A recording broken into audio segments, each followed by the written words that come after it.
આજે આપણે એકદમ માર્કેટ જેવી ખારી શીંગ ઘરે જ બનાવીશું. તો તેના માટે એક બાઉલ લઈ તેમાં 1 કપ શીંગના દાણા સાથે 2 થી 3 સ્પૂન ખાટી છાશ એડ કરીશું અને 1 સ્પૂન મીઠું એડ કરી સારી રીતે મિક્સ કરી ઢાંકણ બંધ કરી 4 કલાક માટે રહેવા દઈશું અને વચ્ચે 2 થી 3 વાર આ રીતે ચલાવી લેવાનું. તો 4 કલાક જેવું થઈ ગયું છે. દાણામાં મીઠું અને છાશ છે તે સારી રીતે કોટ થઈ ગયા છે.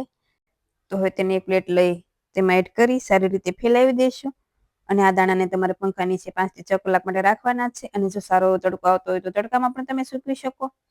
તો દાણા પણ સારા એવા સુકાઈ ગયા છે. સાથે મેં 5 મિનિટ પહેલા મીઠું પણ ગરમ કરવા મૂકી દીધું છે. મીઠું પણ સારું ગરમ થઈ ગયું છે.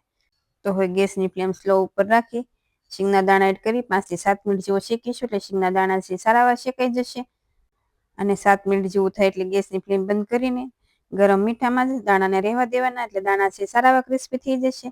તો મીઠું અને દાણા બંને સારા એવા ઠંડા થઈ ગયા છે અને તમે આ જ રીતે જોઈ શકો છો દાણામાંથી ફોતરી છે તે ઇઝીલીથી નીકળી જાય છે. અને સાથે એક બાઉલ લઈ તેના પર ગરણી રાખી તેમાં શીંગના દાણા અને મીઠું છે તે એડ કરી દઈએ અને આ રીતે આપણે તેને સાળી લઈશું એટલે મીઠાનો ભાગ છે તે અલગ થઈ જશે.